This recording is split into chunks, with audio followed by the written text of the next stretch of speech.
Hello everyone, कैसे आप सब लोग। वेलकम अगेन टू एवरटेक इंस्टीट्यूट के चैनल में। और मैं आपकी उज्मा मैम। आज आप लोगों को आज से आप लोगों की इकोनॉमिक्स की तैयारी, मेरी रिस्पॉन्सिबिलिटी है कि मैं आपको आज इकोनॉमिक की तैयारी करवाऊंगी। आप लोगों का एग्जाम 18 फरवरी को है स्टूडेंट्स, ठीक है। आज हम लोग करेंगे मैक्रो इकोनॉमिक्स का यूनिट 1, जिसकी वेटेज थी 10 नंबर की, ठीक है। तो यहाँ से स्टार्ट करते हैं। तो फर्स्ट ऑफ ऑल क्लास, आप लोग देख सकते हो कि मैंने इसके प्रॉपर नोट्स बने हुए हैं, national income and related aggregates. मेरे पास यहाँ पर बुक भी है ताकि मैं आपको बुक और नोट्स दोनों से अच्छे से तैयारी करवा सकूँ, ठीक है। तो क्लास सबसे पहले जो चैप्टर 1 है हमारा, जिसका नाम है, आप बुक्स खोल सकते हैं, circular flow of income. Chapter 1 का नाम है सर्कुलर फ्लो ऑफ इनकम, ठीक है। इसमें एक फास्ट ट्रैक रिवीजन है, ठीक है, जो सारे चैप्टर्स की है। टोटल कितने रिवीजन है मैं देख लेती हूँ पूरा, और हम इसको काफी अच्छे तरीके से रिवाइज करते हैं।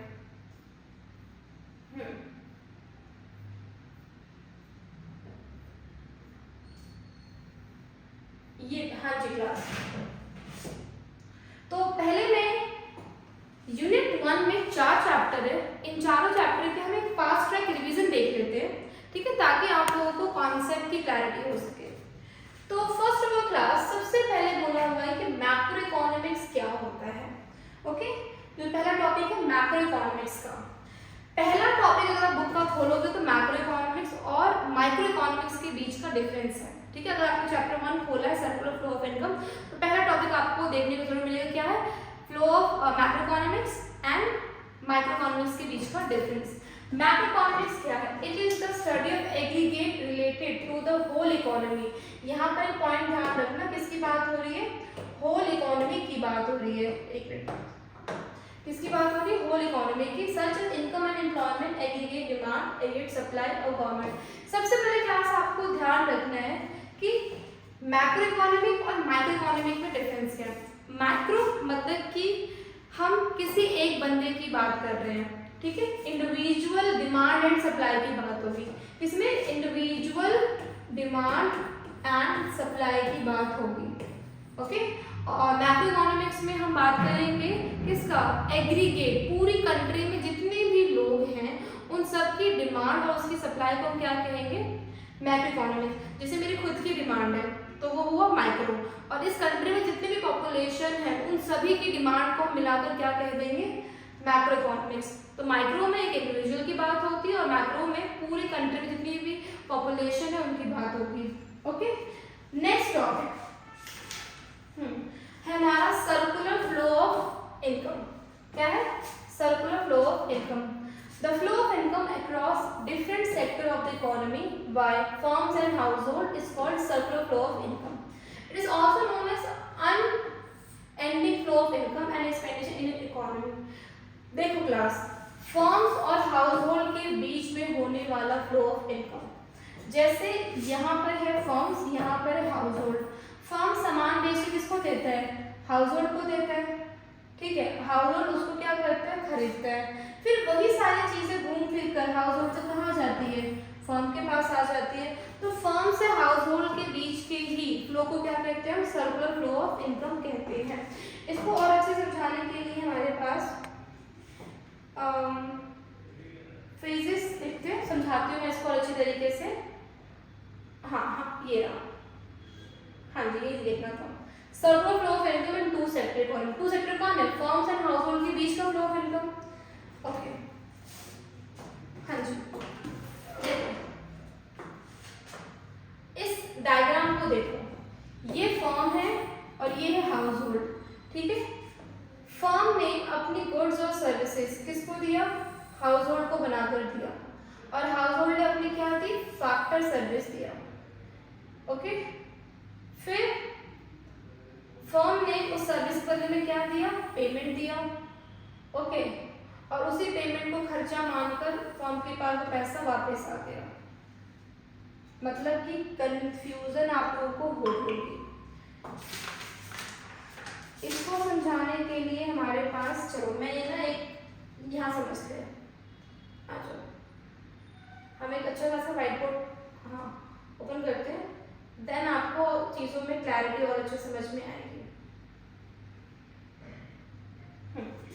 देखो क्लास, यहाँ पे हाउस होल्ड था, हाउस होल्ड, और यहाँ पर था हमारा फर्म। ओके, अब यहाँ पर आप देखो, हाँ बुक मेरे पास ही है। हाउस होल्ड में हमारा पहला था हाउस होल्ड से हमें जाना था फर्म, एंड फर्म से हमें जाना था हाउस होल्ड। एक सेकेंड, हाउस होल्ड ने फर्म को क्या दिया? फैक्टर सर्विसेज दी। क्या दिया? Factor services. हाउस होल्ड ने फर्म को क्या दिया? Factor services. वो क्या होता है? लैंड, लेबर, कैपिटल, ठीक है, land, labour, capital and enterprise. मतलब कि जैसे हाउस होल्ड ने फर्म है, मुझे अपना बिजनेस खोलना है, तो मैं किसी और से क्या लूंगी? जमीन लूंगी उस पर काम करने के लिए, लैंड लिया, ठीक है, लेबर, मैंने बाहर से लोगों को लेबर बुलाया ताकि मेरा फर्म जो है वो अच्छे से काम कर सके। कैपिटल, मेरे पास खुद की पूंजी नहीं है, तो मैंने क्या करा? किसी दूसरे से वो पूंजी मांग ली, ठीक है, पूंजी के पैसे मांग लिए। ओके, मैं खुद नहीं कर सकती तो मैंने किसी और को काम करवाया, मैनेजर को रख दिया। एंटरप्राइज, तो हाउस होल्ड ने फर्म को क्या दिया? सर्विस दिया। फर्म इसके बदले मैंने जैसे इंस्टीट्यूट खोला है, तो मैंने किसी से लैंड लिया है इंस्टीट्यूट को खोलने के लिए, तो मैं बदले में उसको क्या दूंगी? लैंड के बदले रेंट दूंगी। तो फर्म यहाँ पे हाउस होल्ड को क्या देगा? फैक्टर पेमेंट देगा। क्या देगा? फैक्टर पेमेंट देगा। हाँ, लैंड के बदले में फर्म हाउस होल्ड को क्या देगा? रेंट देगा। लेबर को क्या देगा? मजदूरी, वेजेस देगा। अगर मैंने किसी से लोन पर पैसे लिए तो मैं उसको लोन के साथ साथ क्या दूंगी? इंटरेस्ट, ठीक है। और एंटरप्राइज हो, मतलब कि मेरी बात हो रही है, मैं भी तो काम करूंगी ना अपने फर्म के लिए, तो मुझे बदले में क्या मिलेगा? प्रॉफिट मिलेगा। और मैनेजर को रखा तो मैनेजर को प्रॉफिट में क्या मिलेगा? शेयर मिलेगा। तो क्लास, यहाँ पर सर्कुलर फ्लो ऑफ इनकम है। हाउस होल्ड ने फर्म को दिया, फर्म ने वो पैसे किसको दे दिए? हाउस होल्ड को दे दिए। तो ये चीज एक फेज हुआ सर्कुलर फ्लो ऑफ इनकम का, ठीक है। यहाँ पे कॉन्सेप्ट अच्छे से क्लियर हुआ। इस तरीके से सर्कुलेशन होता है फ्लो ऑफ इनकम का। किसी के द्वारा किया गया खर्चा वो किसी के लिए क्या बनती है? किसी दूसरे के लिए क्या बनती है? इनकम बनती है, ठीक है। अब ये तो मैंने आपको समझा दिया। फैक्टर सर्विस से क्या मिला उसको? फैक्टर पेमेंट मिला। ओके, अब फर्म्स हाउस होल्ड को क्या देगा? गुड्स एंड फर्म जो है वो हाउस होल्ड को अपनी फर्म में जो सामान बनाएगा, गुड्स और सर्विसेज, वो किसको देगा? अब जैसे मेरा इंस्टीट्यूट है, तो इंस्टीट्यूट में मैं क्या कर रही हूँ? मैंने इंस्टीट्यूट खोला तो मैं हाउस होल्ड, मतलब कि जो लोग हैं उनको मैं सर्विसेज दूंगी। अगर मैं वहीं पे मैन्युफैक्चरिंग का काम कर रही थी तो मैं गुड्स देती, बट मेरा फील्ड तो सर्विस वाला है, तो मैंने यहाँ पर किसको क्या दिया? सर्विस दिया। फर्म ने हाउस होल्ड को क्या दे दिया? सर्विस दे दिया, ठीक है, गुड्स बनाकर दे दिए। अब हाउस होल्ड फर्म को क्या करेगा? हाउस होल्ड जो है वो फर्म को इसी गुड्स और सर्विसेज के लिए क्या देगा बच्चों? पेमेंट देगा ना, पैसा देगा, ठीक है। तो क्या दिया? इसी गुड्स एंड सर्विसेज के बदले में उसने क्या करा? खर्चा करा, पेमेंट दिया, एक्सपेंडिचर। तो क्लास देख रहे हो आप कि क्या चीज समझा रही हो? हाउस होल्ड ने फर्म को दिया अपना सामान, तो फर्म ने उसके बदले में उसको पैसा दिया। फिर फर्म ने उसी चीज का इस्तेमाल करके गुड्स और सर्विसेज को जनरेट किया और हाउस होल्ड ने उसको यूज करा और हाउस होल्ड ने फर्म को वो पैसे दिए। मतलब कि फॉर एग्जांपल, सबसे इजी एग्जांपल, मैं जिस इंस्टीट्यूट में पढ़ा रही हूँ उसके जो ओनर है उनके बच्चे मेरे पास पढ़ते हैं, ठीक है। मैंने उनको रेंट दिया, उन्होंने भी उसी रेंट में से कुछ पैसे निकालकर मुझे उन बच्चों की फीस दे दी। तो ये हो तो गया सर्कुलर फ्लो ऑफ इनकम, दोनों के बीच का क्या हो गया? सर्कुलर फ्लो ऑफ इनकम हो गया, ठीक है। सामने कौन था? टू सेक्टर था ना, मैं एक और सामने वाले मेरे ओनर, तो इसी को बोलते हैं सर्कुलर फ्लो ऑफ इनकम। किसी दूसरे का खर्चा किसी दूसरे की क्या बनती है? इनकम बनती है। आई होप सो आपको समझ में आ गया होगा। पहले में अगर मैं इसको रेड से मार्क करूँ, पहले में क्या था? हाउस होल्ड ने फर्म को दिया लैंड, लेबर, कैपिटल, फर्म ने उसके बदले में पैसे दिए, रेंट दिया, वेजेस दिया, इंटरेस्ट दिया, प्रॉफिट दिया। अब फर्म ने सामान बनाकर दिया अपनी फैक्ट्री से, और हाउस होल्ड ने उसको यूज करा और हाउस होल्ड ने उस फर्म को क्या दिए, पैसे दिए। इसी को बोलते हैं हम क्या class, circular flow of income in two sector. सबसे इंपॉर्टेंट टॉपिक इस चैप्टर 1 में यही था, ठीक है। फोर्थ सेक्टर भी होता है, जैसे गवर्नमेंट और फॉरेन सेक्टर भी आ जाते हैं, बट वो सिलेबस में हमारे इतना है नहीं, तो मैंने आपको ये चीज समझा दिया, टाइप्स ऑफ ये क्लियर है। चलो आगे चलते हैं।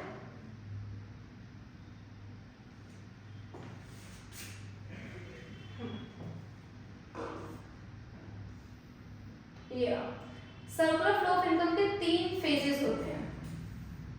यहाँ देखो, सर्कुलर फ्लो ऑफ इनकम के 3 फेजेस होते हैं। इंपॉर्टेंट है फेजेस का कॉन्सेप्ट। हाँ देखो 3 फेजेस कौन कौन से होते हैं। पहला फेज जनरेशन और प्रोडक्शन और आउटपुट फेज, तीनों नाम एक ही है और करके याद कर लेना। इस फेज में firm produce goods and services with the help of factor service, मतलब कि फैक्टर सर्विस कौन थे, लैंड, लेबर, कैपिटल, एंटरप्राइज, इन चारों की हेल्प से फर्म क्या करता है, गुड्स और सर्विसेज को बनाता है। उसी को हम क्या बोलेंगे, जनरेशन फेज, प्रोडक्शन फेज और output phase. Second phase distribution और इनकम फेज। इस फेज में फर्म अपने बनाए हुए फर्म ने जो फैक्टर सर्विस दिया था ना, उसके बदले में वो रेंट, वेजेस, इंटरेस्ट और प्रॉफिट देता है, ठीक है। इसी को बोलते हैं इनकम फेज। इनकम डिस्ट्रीब्यूट करता है फर्म, किसको डिस्ट्रीब्यूट करता है, फर्म इनकम किसको डिस्ट्रीब्यूट करता है, हाउस होल्ड को, जो उसके बदले में उसने क्या यूज किया था, factor service. Third phase disposition और एक्सपेंडिचर फेज। अब फाइनली इस फेज में income received by the factor production is spent on goods and services. Firm ने जो हाउस होल्ड को जो सामान बनाकर दिया था, जैसे मैंने उनके बच्चों को मैंने पढ़ाया, ठीक है, तो उन्होंने मुझे खर्चा दिया, उन्होंने मुझे क्या दिया, सैलरी दी, उन्होंने मुझे फीस दी। मैंने ओनर के बच्चों को पढ़ाया तो उन्होंने मुझे क्या दिया, फीस दिया, ठीक है। तो इसी को हम क्या बोलेंगे, एक्सपेंडिचर फेज। इस बार कौन खर्चा कर रहा है, इस बार हाउस होल्ड खर्चा कर रहा है, किसको दे रहा है खर्चा करके, फर्म को दे रहा है। तो इन तीनों फेज को याद कर लेना, ठीक है, गॉट इट। चलो आगे चलो।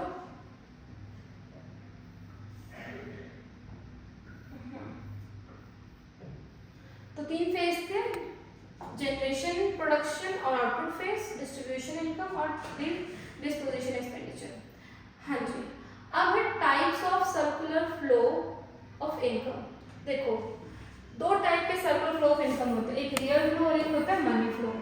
रियल फ्लो में it is the flow of goods and services between firms and house hold और इनकम बिटवीन अगर रियल फ्लो में क्या है, हाउस होल्ड और फर्म के बीच में गुड्स और सर्विसेज का क्या हो रहा है, फ्लो हो रहा है, उसी को क्या कहेंगे, रियल फ्लो। मनी फ्लो में क्या होता है, तो हाउस होल्ड और फर्म के बीच में पैसे का फ्लो होता है, मनी का फ्लो होता है। जैसे कि सपोज करो हाउस होल्ड ने फर्म को अपना क्या दिया था, factor services, land, labour, capital, enterprise, ठीक है, और फर्म ने हाउस होल्ड को क्या दिया, गुड्स एंड सर्विसेज दिया। तो इन दोनों को हम क्या बोलेंगे, रियल फ्लो। अब ऐसे हाउस होल्ड और फर्म के बीच में फ्लो हुआ। अब जो उसने हाउस होल्ड में फैक्टर सर्विसेज फर्म को दिया, तो फर्म ने उसके लिए क्या दिया, मनी दिया, और हाउस होल्ड ने जो फर्म के लिए गुड्स और सर्विसेज यूज करे थे, तो हाउस होल्ड ने फर्म को उसके बदले में क्या दिया, पैसा दिया, तो उसको हम क्या कहेंगे, मनी फ्लो कहेंगे। ओके, चलो नेक्स्ट, फाइनल गुड्स और इंटरमीडिएट गुड्स। एक बार देख लेते हैं, चैप्टर 1 हमारा कंप्लीट हो चुका है क्लास। हाँ, चैप्टर 1 खत्म हो, उसका नाम क्या था, सर्कुलर फ्लो ऑफ इनकम। मैंने काफी अच्छे से चैप्टर 1 को कंप्लीट कर लिया। अब आज क्लास चैप्टर 2 जिसका नाम क्या है, basic concept of macro economics. Basic concept of macro economics वाले कॉन्सेप्ट पे आप आ जाओ। फाइनल गुड्स, देखो फाइनल गुड्स सिंपली वो गुड्स होते हैं फर्म ने बनाया और डायरेक्ट वो कंज्यूमर के पास यूज होने के लिए चला गया। मैंने केक बनाया और मैंने कंज्यूमर को दे दिया, ठीक है, अब वो उस केक को अपने बर्थडे सेलिब्रेशन में यूज करेगा, तो फाइनल गुड्स है। इंटरमीडिएट गुड्स कौन से होते हैं, जैसे मैंने केक बनाया, मैंने ब्रेड बनाया, अब मैं जो ब्रेड है वो बना के मैंने किसी केक फैक्ट्री को बेचा, अब वो केक फैक्ट्री जो उस ब्रेड का इस्तेमाल केक बनाने के लिए करेगा। तो मतलब यहाँ पर जो कॉन्सेप्ट चल रहा है था, फर्म ने सामान डायरेक्ट किसको दिया, कस्टमर को, कस्टमर उसका फाइनल क्या था, कंज्यूमर था जो उसने यूज कर लिया। इंटरमीडिएट में फर्म ने किसी बिजनेस वाले को दिया है, फर्म ने किसी दूसरे फर्म को दिया है, ब्रेड बनाया और केक की फैक्ट्री वाले फर्म को दे दिया। अब केक की फैक्ट्री वाली फर्म क्या करेगी, उस ब्रेड में क्या करेगी, उसको शुगर क्रीम के इस्तेमाल से, फ्रूट के इस्तेमाल से केक बनाएगी और वो केक को किसको देगी, कंज्यूमर को देगी। तो मैंने अपना सामान तो किसी दूसरे फर्म को दिया है जिससे वो क्या कर सके, एक केक बना सके। उसे बोलते हैं इंटरमीडिएट गुड्स। जब आप किसी दूसरे बिजनेस को देते हो, डायरेक्ट कंज्यूमर के पास नहीं पहुंचता है, डायरेक्ट वो किसी और बिजनेसमैन के पास पहुंचता है जिससे वो दोबारा उस चीज को वापस से क्या कर सके, रीसेल कर सके। यहाँ पे रीसेल वाला कॉन्सेप्ट है, ठीक है। और वहां पर डायरेक्ट कस्टमर के पास पहुंच गया है। Consumption goods, next topic. Class इतनी मेहनत कर रहे हैं तो प्लीज हमें सब्सक्राइब भी कर लो, थोड़ा सा मोटिवेशन मिलता है कि बच्चे हमें सब्सक्राइब कर रहे हैं, हमें कमेंट कर रहे हो। अपने क्लास अच्छी लगे अपने फ्रेंड्स को भी भेजो आप लोग, ताकि जिन्होंने पूरे साल में पढ़ाई नहीं करी एटलीस्ट यहाँ से तो पढ़ाई कर सके। Okay, consumption goods, these are the goods which directly satisfy human wants. देखो, कंजम्पशन गुड्स वैसे गुड्स होते हैं जो सीधा कंज्यूमर यूज करता है। 3 टाइप के गुड्स होते हैं, durable consumer goods, semi durable consumer goods और हमारा दूसरा non durable goods. Durable consumer goods, they refer to those goods which can be used again and again for several years। 1 साल तक आपने एक बार सामान खरीदा, मैं कंज्यूमर, मैंने एक बार सामान खरीदा और कई सालों तक मैं चलाऊंगी। जैसे क्या, एसी, टीवी, मैंने एक बार खरीदा, 5 साल, 10 साल, 20 साल वो चलेगा। तो कौन सा गुड्स होता है, durable goods. Semi durable goods, जो क्लास 1 साल के अंदर ही अंदर खत्म हो जाते हैं, 1 साल के अंदर ही अंदर, या तो 1 साल या उसके अंदर, जैसे कपड़े हो गए, शूज हो गए, 1 साल पहना, ठीक है, फिर एक साल के अंदर वो खराब हो गए और आपने नए कपड़े ले लिए। नॉन ड्यूरेबल गुड्स ऐसे गुड्स होते हैं जिनकी लाइफ स्पैन बहुत कम होती है, जैसे लाइक 2 दिन 3 दिन, मिल्क है 2 दिन में खत्म, फट जाएगा, ब्रेड, खाने पीने की चीजें, ये सारे कौन से होते हैं, नॉन ड्यूरेबल गुड्स होते हैं, ठीक है। आगे चलते हैं। अब नेक्स्ट टॉपिक है हमारा services.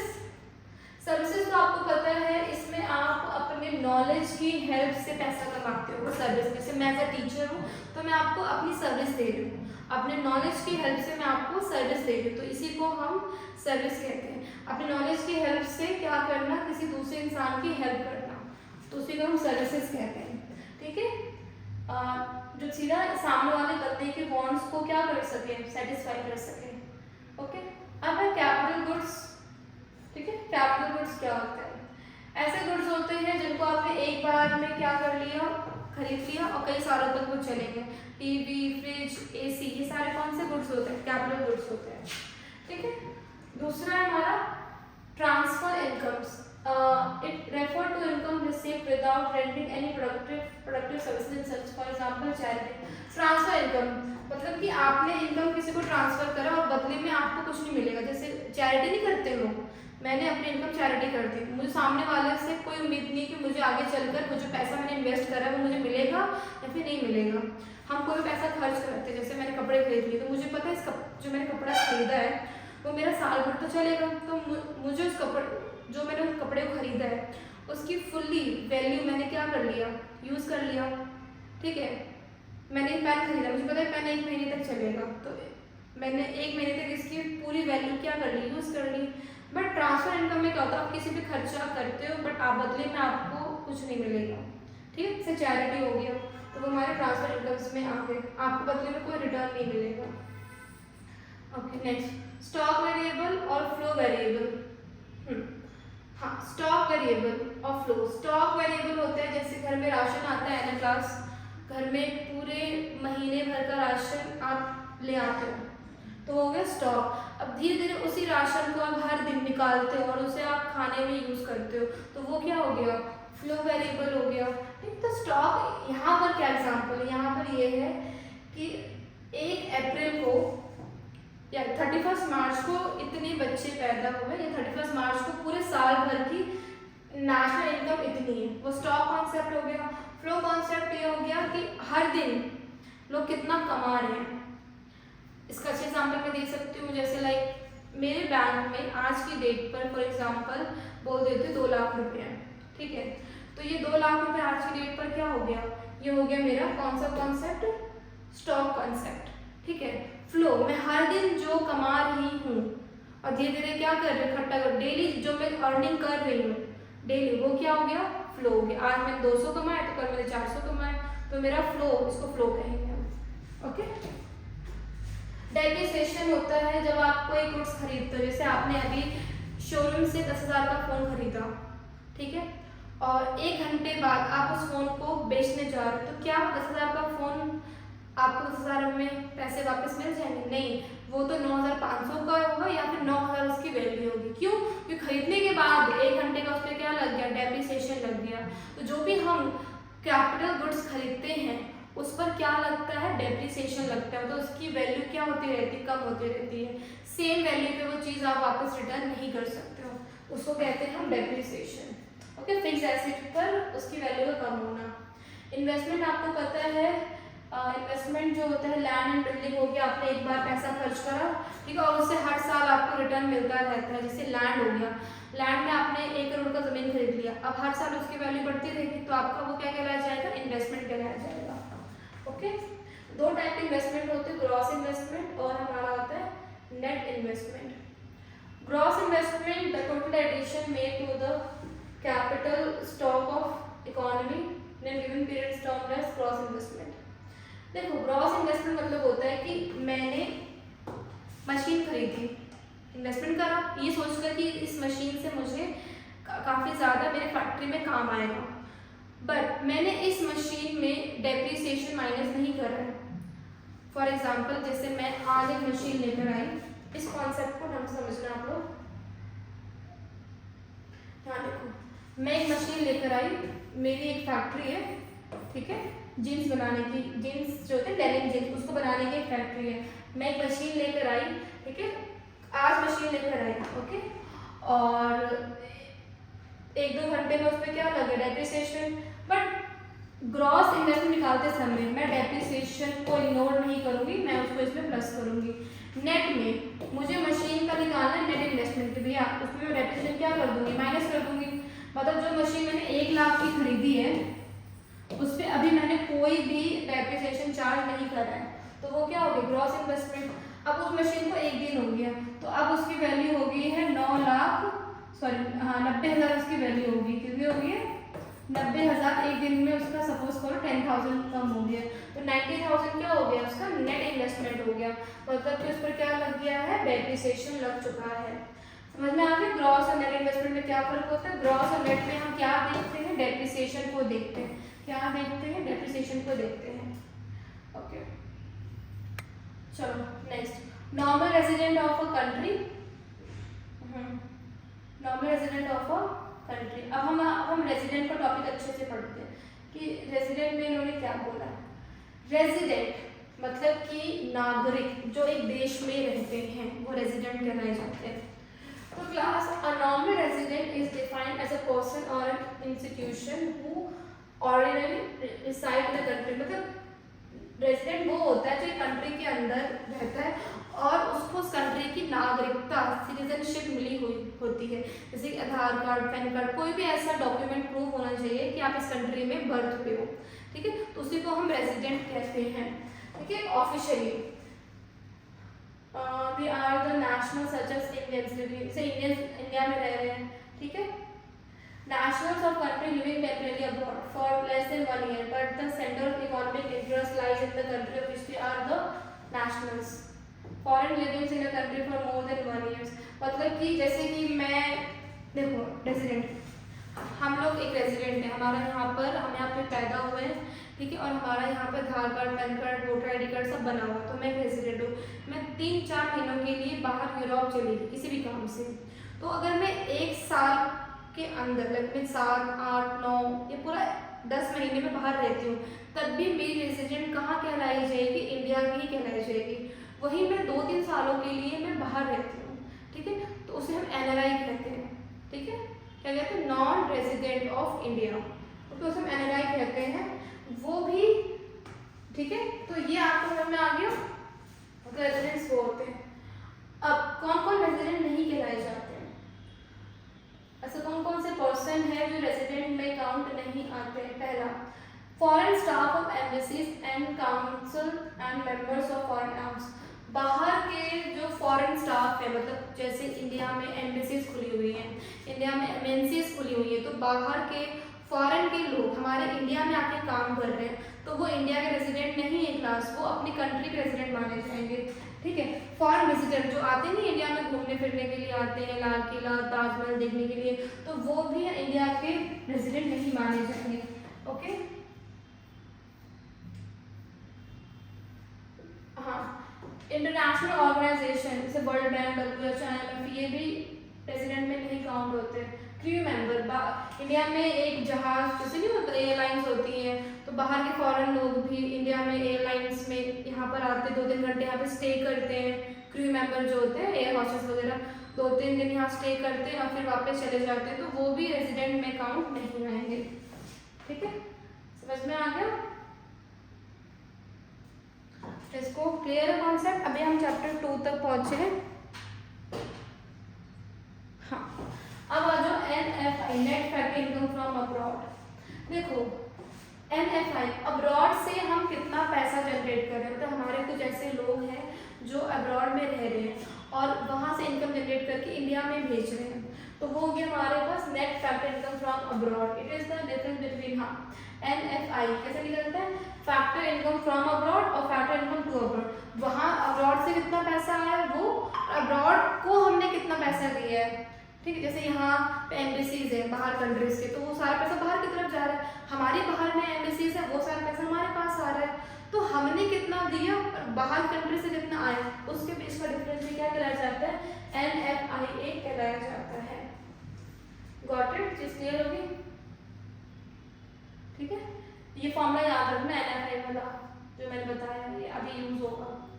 NIT, net indirect tax, सरकार हमें कुछ सब्सिडीज देती है, जैसे सिलेंडर पे सब्सिडीज मिलती है, सिलेंडर 1000 का होता है तो 800 का सिलेंडर मिलता है, 200 रुपये क्या हो गया, उस पर छूट होगी, तो टैक्स में से अगर सब्सिडीज को माइनस कर दो तो क्या बनेगा, ये नेट इनडायरेक्ट टैक्स कहलाया जाता है। ठीक है, समझ में आ गया। चलो इतना ही है, हमारे 2 चैप्टर तक हमने रिवाइज कर लिया। नेक्स्ट पार्ट में मैं यूनिट 1 पूरा आपको समझा दूंगी। ठीक है, अच्छे से रिकॉल करना, कुछ भी डाउट है आप मुझे कमेंट कर देना, मैं आपके कमेंट को पढ़ूंगी और आपके डाउट भी लूंगी मैं। ओके, अच्छे से प्रिपरेशन करना। Okay, bye.